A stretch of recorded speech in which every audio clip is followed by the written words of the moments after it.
But if my lifestyle, with me changing the lifestyle that I once lived, can inspire you, impress you, then my presence alone is good enough. I really don't have to say nothing. So with that being said, let me go ahead and make sure I put a period, exclamation mark on what my brother said. I stand on that. Nothing changed until something changes. Is a fact. If you don't change the way you think, your life do not change at all. I get it. And we're going to be very transparent. We are grown. And I hate the fact that when you in situations like that, we don't see the true reality of the circumstances. So let me pinpoint a few things while we're in here. The first thing I want to pinpoint, and it's no shame that I'm throwing on anybody, and I'm not trying to put anybody out in the forefront. My brother's on the phone with his family right now, right? I don't know who in here would rather have that connection with his family rather than have a personal interaction where I could touch you, talk to you, hold you physically. If you're okay with having a lifestyle and a connection like that, nothing is going to change if you're okay with that. I have 4 daughters. I don't need to talk to you from no device. I don't need to talk to you from no glass. I want to hold you, baby. I want to hold your hand. I want to pick you up. I want to make sure that you go to bed and everything is good. I said this before. The only thing that they put tags on are animals. The only thing they put a tag on with a number is an animal. They contain the animal inside of a fence. When they ready, let that animal out for recreational purposes.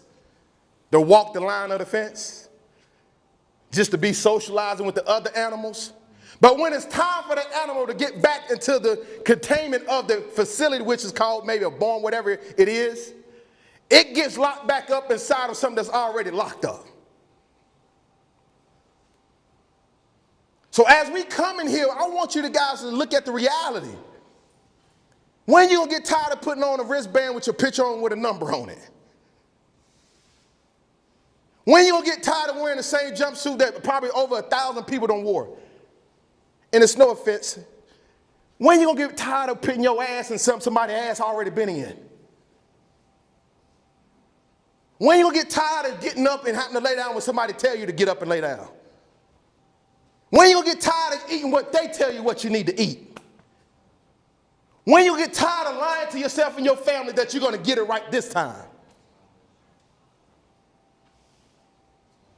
When? Your family is already tired of you keeping the lie going because you can't keep a promise. You say you was going to get it right last time. What happened? You made a promise to your kids last time that you were going to get it right. What happened? I ain't come here to let you see what I'm wearing. I sat in these same cells at the same table, watch the same TV. And Lord forbid if 2 people want to show their ass, now the guard has shut the whole pod down, now you all locked down. Well, be mad at yourself. You don't control the narrative when you come in situations like this. I was sick and tired, but I can't be sick and tired of something that I keep causing to myself. We got to stop crying and playing victim by the wounds that we're causing to ourselves. How am I going to cut myself and complain that I'm bleeding when you're the one cutting yourself? I was 13 years old when I almost took that person's life. I was 19 years old when I almost took that person's life. By a show of hands, how many people have watched people leave here, then turn around and come right back through that same door? Watch this. The first thing somebody say, man, what the hell? What's funny about that? Some of you right now, if I can get one more chance to get out of here, boy, I ain't no way in the world I'm coming back through that door. Ain't no way. How many people by a show of hands done said that? Watch this. Now, how many people by a show of hands you done said that and you done brought your ass right back through that door again? I'm going to have a real conversation with you. You're going to have to be sick and tired of your own mess. Anybody have pets? You ever saw your dog throw up and he lick his own throw up? That's what you're doing. That's exactly what you're doing. You're eating your own vomit. Stop regurgitating the things that's inside of you, that's poisoning you, that's killing you, that's stopping you. You turn around and eating it back over again. I grew up in this situation. My mom did prison time 3 times. When Dunk said prison saved his life, prison saved my life. It saved my life. It saved my mom's life. I just lost my brother. Just lost my brother to fentanyl. 3 months ago, just lost him to fentanyl. And the fact of the matter is, I want you to take something and take this, and I want you to let it sit. I don't want you guys, when we leave out this pod, please do something for me. Don't go back to your regular mindset of recreational purposes, playing your chess, getting on the phone, shooting the bullshit, not making no mental decisions to say, you know what, bro? For the last month, we've been sitting here shooting the bullshit, and we ain't said about nothing what we're going to change. Something got to change. And even if you got to be the first one, something got to change. I was the first one in my family to make a change. And I'm the baby boy. My whole entire family was in and out the prison system. So what did I do to make a change? I didn't go back to my environment. My brother Dunk said it. I changed my environment. I changed the people who I was talking to. I made sure that the people that was giving me the information and advice, it ain't the same people I sat on the corner with. Because if you sat on the corner, ain't shit you can tell me. What can you tell me? What can you actually tell me? Can you help my situation right now? No, because we both going through this shit. So I need to change my situation by changing my environment. I need to change my situation by changing the type of people I got around me. So when I came home from out of federal prison in Kentucky in 2005, I didn't go back to my hometown. And ever since I came home in 2005, I've never been back. I took advantage of educational courses. I started reading books. Reading books that I honestly had a struggle with because I had a speech impediment.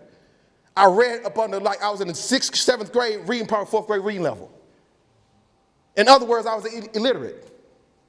Learning was something I didn't want to do. Development was something I didn't want to do. So I realized, why am I running from something that can help me? Because it was never exposed to me.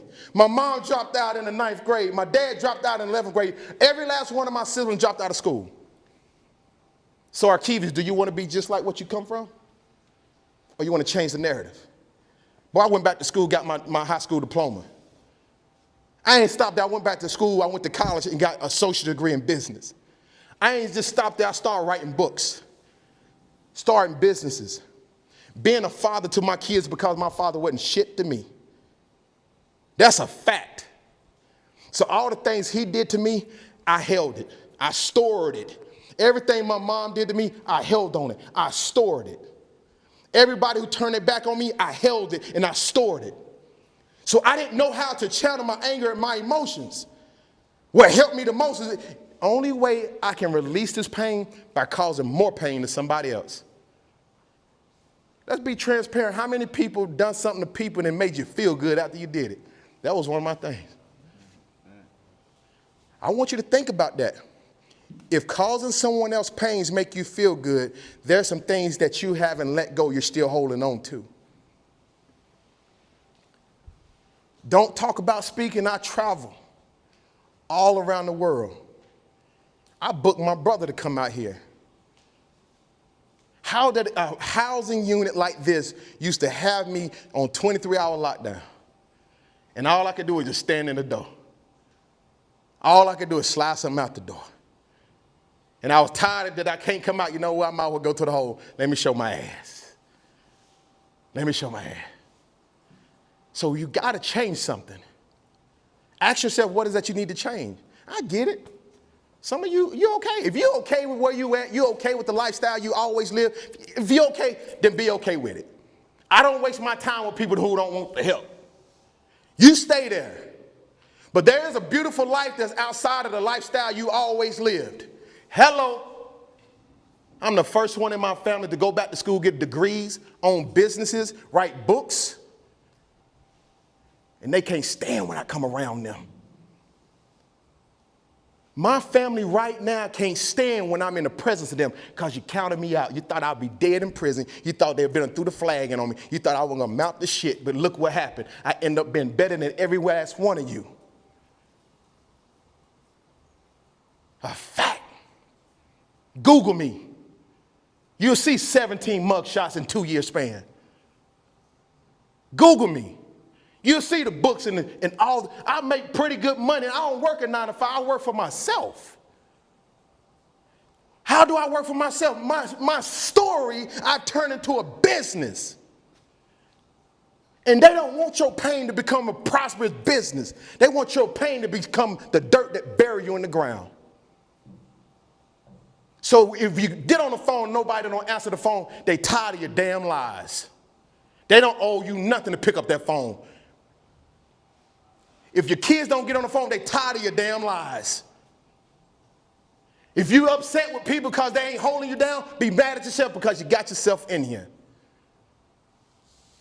So you have to make the decision to make a choice and say, you know what? I got to change something. But whatever that something is, I got to change that. Ain't no program that's going to come in here, ain't going to change it for you. It's a tool. It's a tool. The programs that they provide for you guys is a tool. They're not going to take the tool and use it for you. They're going to give you the tool, show you what that tool can help. You got to take that tool and apply it yourself. So when they see me coming to the jails, getting on flights, getting paid, getting booked, transforming lives from my story, from the things I experienced, now I teach it. I had one of my students back there. He said, yeah, I remember you. You was at my school. I ain't hold nothing against him. My response was, what the hell happened? Yeah, I fucked up. Facts. I've lost 13 kids in 3 years span to gun violence.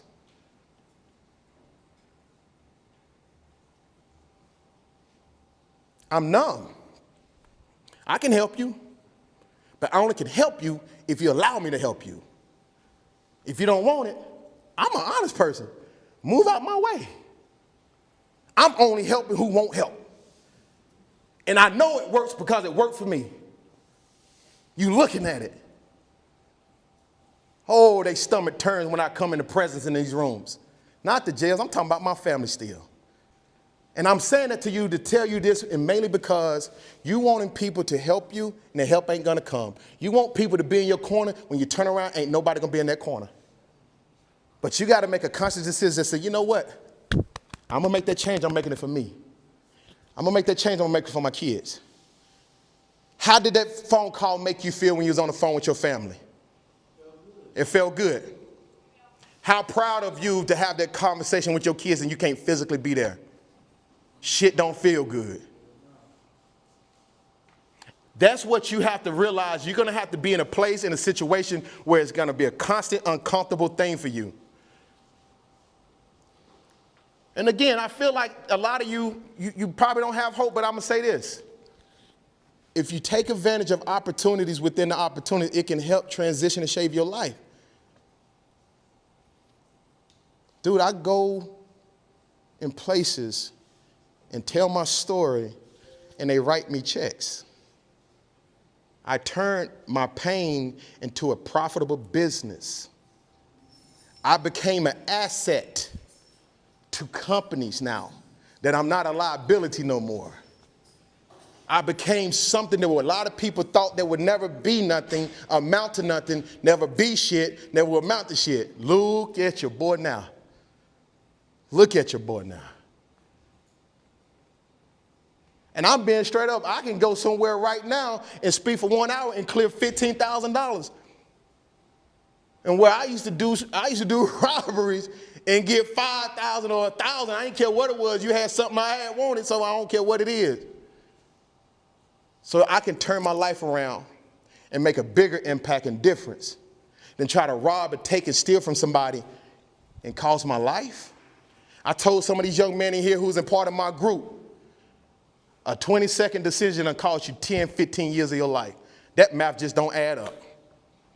I don't care what spur of the moment, what at the moment that you was dealing with, whatever you did cost you no less than 1 minute, going to cost you probably 10 or 15 years of your life. That 35 years of life that I was looking for, it took me literally 45 seconds or less to shoot that individual. Over $100. And it cost me 10 years of my life. Didn't add up. So now it's time for y'all to do some basic math. Adding and subtracting. Basic math, adding and subtracting. Add value in my life and subtract those who have not been a beneficial to me out of my life. What's not serving me must go. Repeat after me as I close. What you feed, I'll wait till y'all ready. What you feed, will live. What you starve, will die. Whew. Let that sit on you. What I constantly feed will live, negative or positive. But what I starve will die. So if I starve myself from things that can benefit me, help me grow, help me become better, if I'm starving myself from that, I'm dying inside slowly. So again, don't end it with the nothing changed to you change. I'm going to end it the same way. And I need you guys to give me some energy, honestly. I feel like you guys was receptive. You received it. I don't know how many in here, but at the same time, who got it, that's who it was for. Who didn't, it wasn't for you. Nothing changed. To you change. If y'all walking in on our segment, y'all might as well repeat after us too. Nothing changed. Okay, they gonna walk in like they too good because they got on blue, right? Oh, that's what it is. Y'all too good to repeat after us.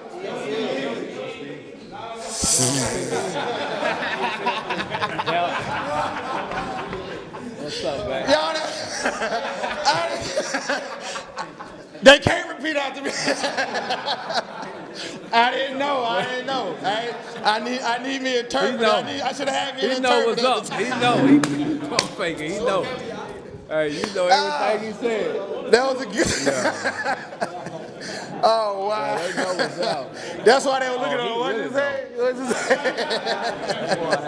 What did you say? Oh, wow.